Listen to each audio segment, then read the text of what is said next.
Você já deve ter escutado alguma vez na vida a expressão popular, mas será o Benedito? Provavelmente seus pais ou seus avós já devem ter utilizado essa antiga frase para designar alguém arisco, arteiro e que aprontou alguma coisa. O que poucos sabem é que essa expressão remete ao período colonial e imperial brasileiro, mais especificamente ao contexto da escravidão. Hoje, vamos conhecer a história de mais um herói que não é conhecido por muitos na história brasileira, Benedito Meia Légua, líder quilombola que invadia fazendas, libertava escravos e tocava o terror nos senhores de terras. Vem entender essa história.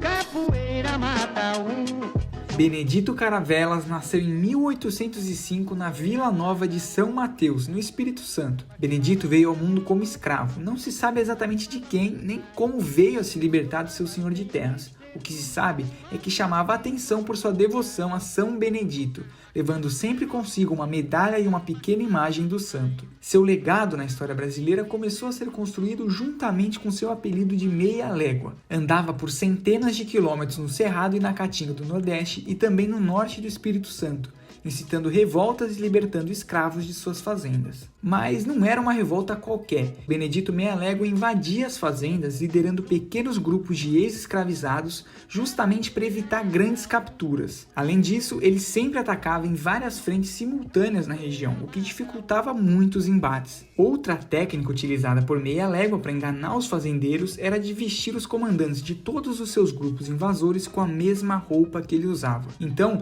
quando um dos líderes eventualmente era capturado, os capitães do mato acreditavam ter prendido Meia Légua, mas para surpresa de todos, ele, o verdadeiro Meia Légua, ressurgia em outro local como um truque de mágica. A pergunta que pairava na cabeça dos donos de escravos era a mesma: seria Benedito imortal? Um episódio em específico colocou ainda mais desconfiança nessa história. Benedito havia sido detido após uma invasão numa fazenda na zona rural de São Mateus, no Espírito Santo, e foi levado para a cidade amarrado pelo pescoço e puxado por um capitão do mato montado a cavalo. Os outros integrantes do seu grupo invasor, sob a ameaça de chicotes, foram obrigados a torturá-lo até a morte. Ali, Benedito apanhou muitas vezes, com golpes que poderiam muito bem ser fatais. E quando Benedito foi dado como morto, o capitão do mato autorizou que os escravizados que o acompanhavam velassem o corpo do rebelde. Então, os escravizados levaram o corpo de Meia Légua para a igreja de São Benedito e deixaram lá. No dia seguinte, quando os escravizados entraram na igreja, não havia corpo algum, apenas marcas de sangue que seguiam em direção à porta da igreja. Dessa história não surgiu apenas o mito de imortal, como também o mito de que Meia Légua era protegido por São Benedito. E São Benedito, para quem não sabe, é um santo negro nascido na Itália, mas filho de africanos escravizados, provavelmente etíopes. Por isso que na tradição religiosa ele é chamado de São Benedito o Negro, ou São Benedito o Mouro, ou até o Africano. Ou seja, São Benedito também é um símbolo de força e resistência dentro de um contexto dificílimo para os negros. Benedito Meia Légua orquestrou ataques a fazendas de escravos até a sua morte com 80 anos, quando foi vítima de uma emboscada. Benedito dormia dentro de um tronco oco de árvore quando foi denunciado por um caçador. Seus inimigos aproveitaram o sono do líder quilombola para tampar o tronco e atear fogo.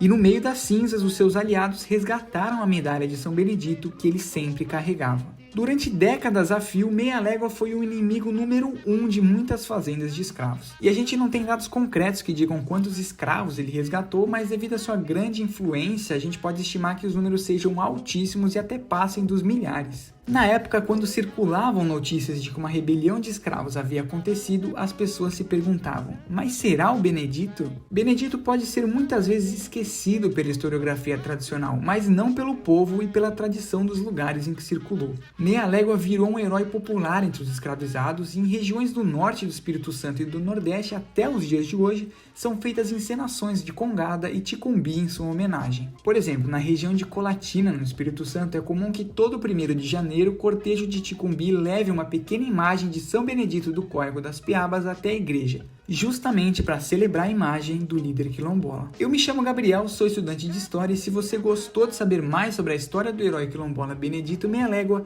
deixe o gostei e inscreva-se no canal. Estamos também com conteúdos inéditos no TikTok e no Instagram. Muito obrigado e até a próxima.